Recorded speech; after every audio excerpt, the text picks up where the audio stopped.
So, thank you for chiming into this Tiara Talk.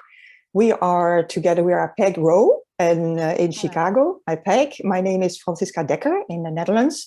And we are both global leaders with Tiara International, Women's Leadership Development Company. And we like every week to share an unscripted conversation with you about a topic that is on the top of our interest, on the top of our mind. And today we wanted to have an open conversation about community, and especially about community and leadership, as community is a very important window that we use inside of the true leadership model that we have, the Tiara True Leadership model. So therefore, we obviously find it important, but let's elaborate a little bit about why do we find community important, Peg? What would you like to say about that? Yeah, so if we think in terms of just even our basic definition of community from a Tiara perspective, it's all really about building relationships and building authentic relationships, and then using our ability to do that to increase our influence.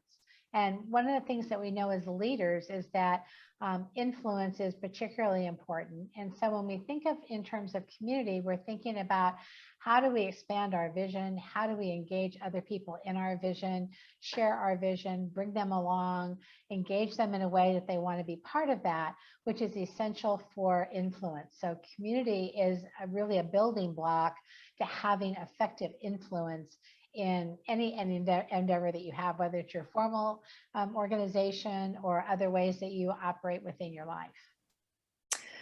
Yeah, indeed. So there are many different types of communities. I really love to hear you frame what how we define community, because in the beginning, when I first joined with Tiara, and community was one of the aspects where I had second thoughts about it. I mean, my mind was immediately going into associations with community, where I was thinking like, do I really need community? And why would I do that? Yeah.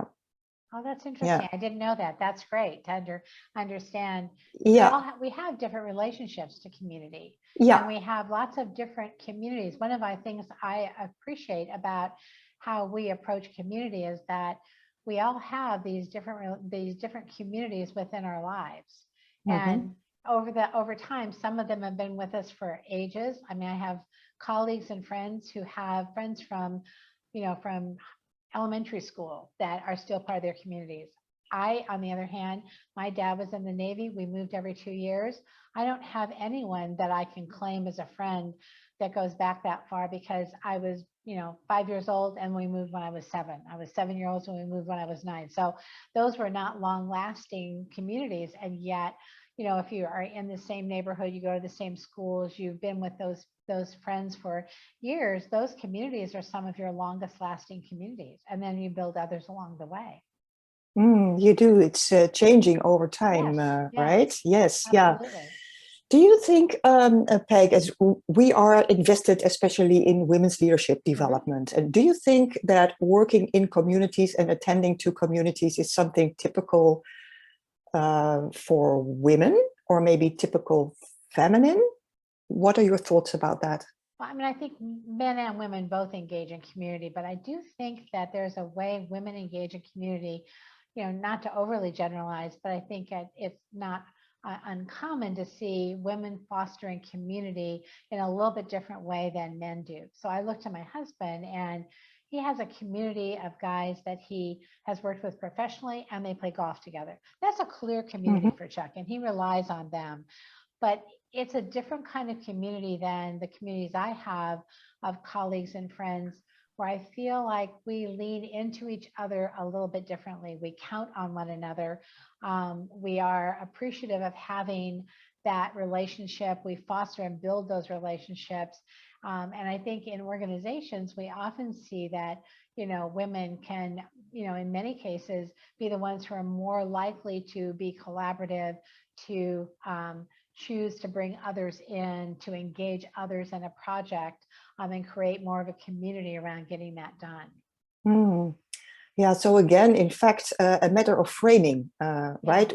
How define community? Yeah. What is the meaning? What do you make it mean? Mm-hmm. And that can be different for different people. It can be different for men and women, and so forth. But it is obvious that we do need each other in producing results and creating the influence that we want and need for our teams and organizations.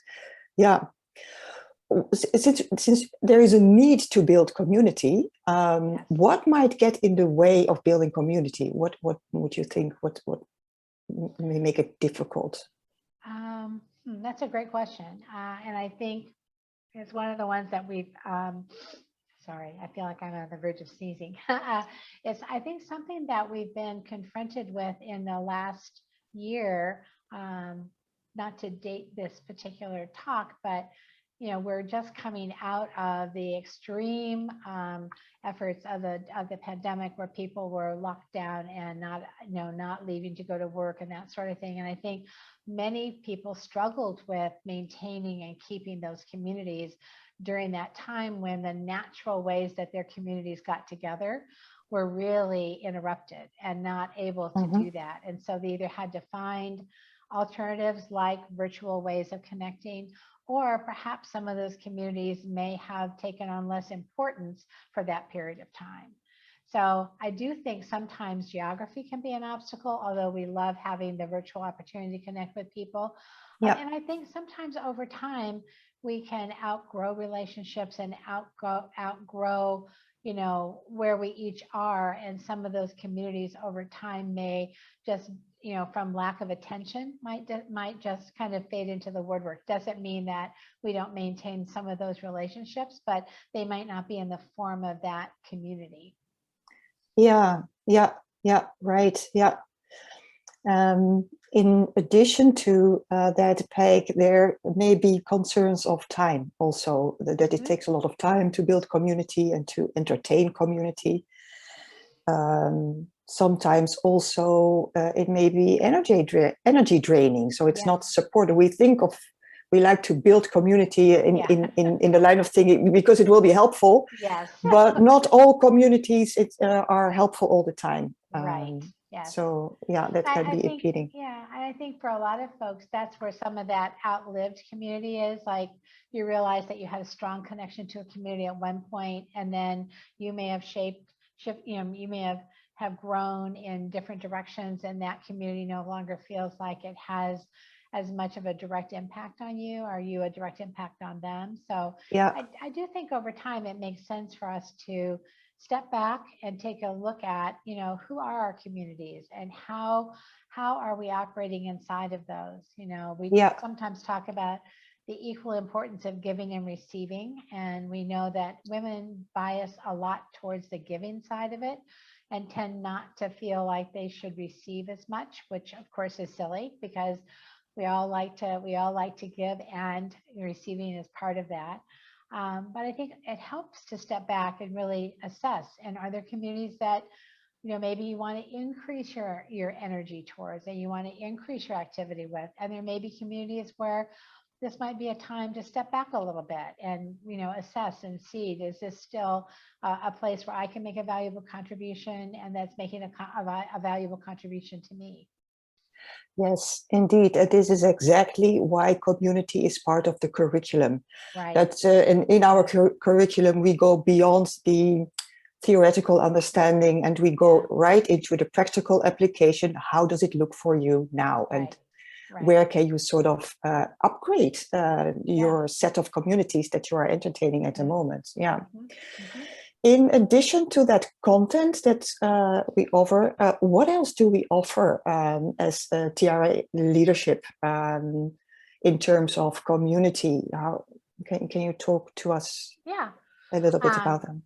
Well, we have the Tiara Resource Circle, which is our global community of women who come together, and there are various levels that people can participate in. But at the highest level of participation, the focus really is on community.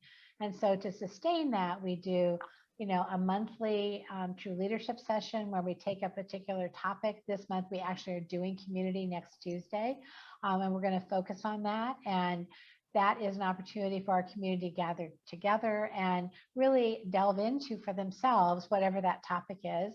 We also do community meetups, which are really for the intention of deepening our connection within that particular community. So making sure that in this global community where we have people from literally all over the world, that we have a chance to really foster relationship and have people enhance their connection to other members of Tiara Resource Circle. We all have a shared interest in women and women's development and community, and we know that women love learning in community. So we really intend for the Resource Circle to be a learning community for women where we can come together and not only connect on a personal level, but also learn together. Yeah, indeed, to have that peer support. Yeah. Well, beautiful, Peg. Thank you. Yes. I think this, is a beautiful ending to our very brief, open heart conversation about communities. There's so much more to say, but hence we are focusing or intentionally working with community this full month. So we'll probably continue on this topic in other Tiara Talks as well. Thank you for listening. Please come back at any time. We love to connect with you. Thank you. Thank you, Peg. Thanks, Franciska.